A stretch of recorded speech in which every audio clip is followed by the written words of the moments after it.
Hello guys, welcome back to my channel. आज मैं आपको बहुत इंटरेस्टिंग टॉपिक समझाऊंगी। आज मैं आपको समझाऊंगी कि क्या शून्य शुक्राणु होने के बावजूद कोई पुरुष क्या पिता बन सकता है। और बहुत सारे पुरुषों के मन में, बहुत सारे लड़कों के मन में ये सवाल होता है कि अगर वो बहुत ज़्यादा शुक्राणु को बाहर निकालेंगे, बहुत बार स्पर्म का इजैकुलेशन करेंगे तो उनके शुक्राणु की संख्या शून्य हो जाएगी, उनका शुक्राणु खत्म हो जाएगा। तो इस बात में कितनी सच्चाई है ये भी हम वीडियो के एंड में समझेंगे।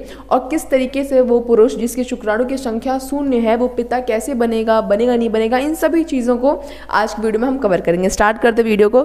सबसे पहले समझते हैं कि आखिर शून्य शुक्राणु होने की वजह क्या होती है। जब हम वजह समझेंगे तभी तो उसका इलाज करेंगे। तो कारण समझते हैं। जो कारण लिखा हुआ है कि शून्य शुक्राणु नली में रुकावट के कारण भी हो सकता है।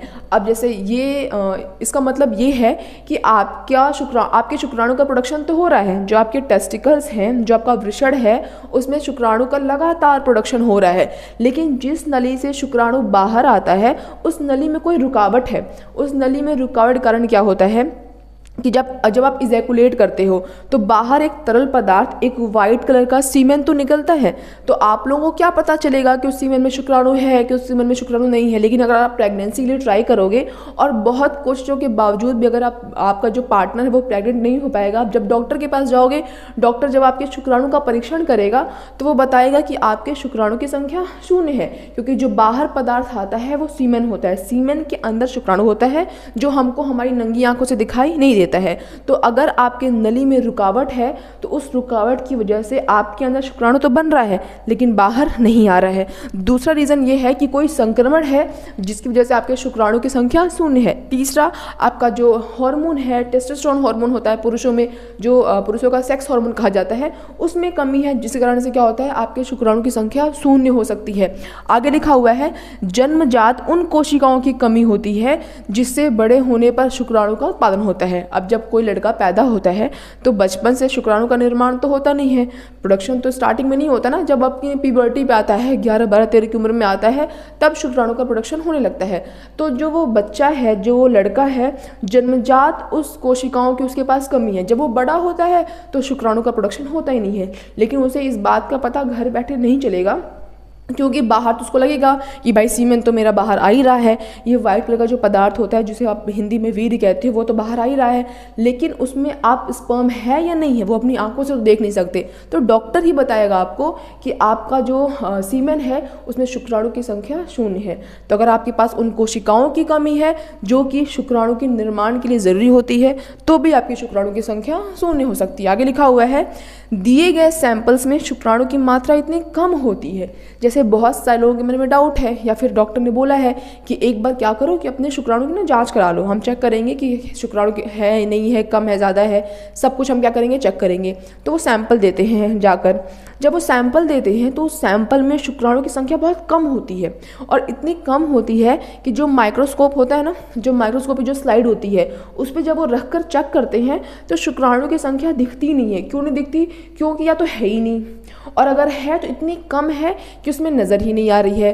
तब क्या करते हैं, तब वो मशीन द्वारा उसका जांच कराते हैं। जब वो मशीन द्वारा इसका जांच कराते हैं तो जो ट्यूब होता है ना, टेस्ट ट्यूब जो होता है, उसके निचले हिस्से में, निचले जो हिस्सा होता है, अगर शुक्राणु की संख्या होती है तो उस निचले हिस्से में एकत्रित हो जाती है, अगर नहीं होती है तो एकत्रित नहीं होती है। तो ऐसा भी हो सकता है कि शुक्राणु की संख्या 0 आ गई जब उसका चेकअप किससे हुआ, माइक्रोस्कोप से। लेकिन जब आपने उसको मशीन द्वारा जांच के लिए भेजा तो हो सकता है कुछ शुक्राणु की संख्या आपके रिपोर्ट में आ जाए कि 0 तो नहीं है, हाँ कुछ शुक्राणु शून्य हो रहे हैं, हालांकि ये बहुत ही कम है।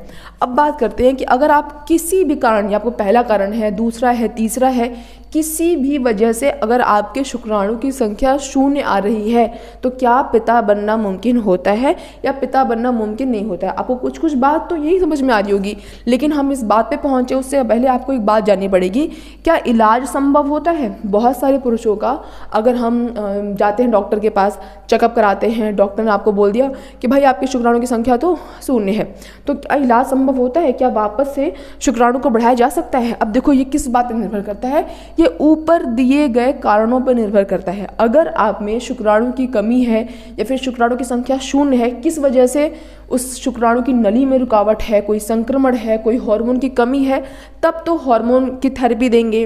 संक्रमण को ट्रीट करेंगे, जो शुक्राणु नली में रुकावट है उसको सर्जरी के माध्यम से ट्रीट करेंगे, तो आपके शुक्राणु की संख्या बढ़ जाएगी। लेकिन अगर आप में शुक्राणु की संख्या 0 जन्मजात कोशिकाओं की कमी की वजह से है तो उसको ट्रीट करना पॉसिबल नहीं होता है।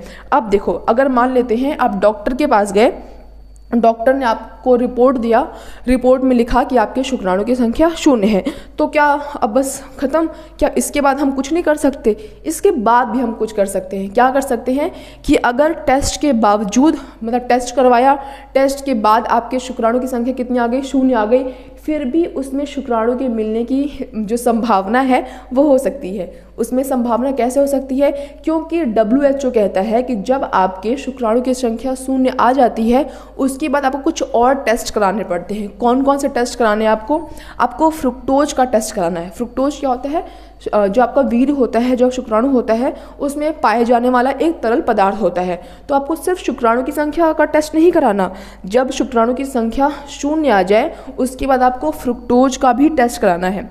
अगर फ्रुक्टोज का जो टेस्ट रिपोर्ट है वो नेगेटिव आता है तो इसका मतलब है शुक्राणु मिलने की संभावना है आपके अंदर, मतलब आपके शुक्राणु की जो संख्या वो 0 आ गई थी, बट जब आपने फ्रुक्टोज का टेस्ट कराया तो वो नेगेटिव आया। इसका मतलब है अभी भी जान बाकी है, अभी भी शुक्राणु की संख्या, मतलब शुक्राणु की कुछ संख्या आपके रिपोर्ट में मिल सकती है।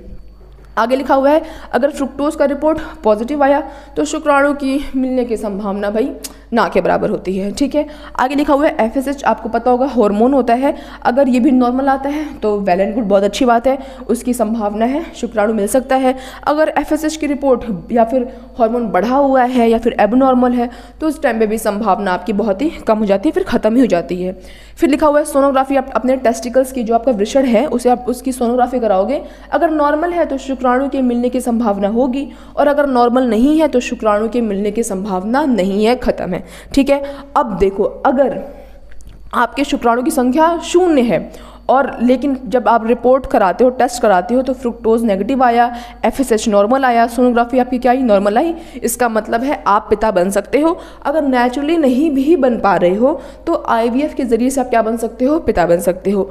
लेकिन आपके शुक्राणु की संख्या 0 आई और जब आपने बाकी के टेस्ट कराए, FSH कराया, फ्रुक्टोज कराया, सोनोग्राफी जो कि नॉर्मल नहीं आया और पॉजिटिव आया FSH, उस कंडीशन पे आप पिता ना नेचुरली बन सकते हो और ना ही IVF के ज़रिए खुद का बच्चा पैदा कर सकते हो। उस टाइम पे आपको स्पर्म डोनर की सहायता लेनी पड़ेगी, मतलब आप वैसे तो पिता बन जाओगे बट बायोलॉजिकल नहीं होगे, उस बच्चे के सगे फादर आप नहीं होगे। ठीक है, अब बात करते हैं उस सवाल के बारे में जो मैंने अब स्टार्टिंग में पूछा था, आपको बताया था कि बहुत सारे लोग पूछते रहते हैं, उनके मन में एक गलत धारणा भी होती है, उनको लगता है बार बार स्पर्म निकालेंगे तो शुक्राणु की संख्या 0 हो जाएगी, मुझे 0 स्पर्म काउंट की प्रॉब्लम हो जाएगी।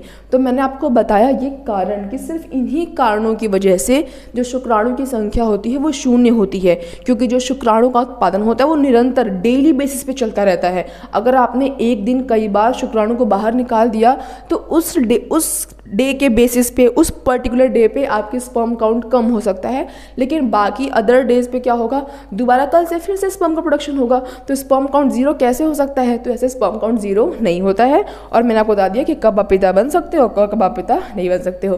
तो मुझे लगता है इस पूरे टॉपिक को मैंने बहुत ही डिटेल में समझा दिया, बट फिर भी कुछ डाउट रह जाता है तो कमेंट बॉक्स में कमेंट कर देना। बाकी ऐसे और इंटरेस्टिंग टॉपिक्स के लिए मेरे चैनल सब्सक्राइब कर देना, और अगर वीडियो पसंद आई हो तो इसे एक लाइक ज़रूर करना। That's all, bye guys.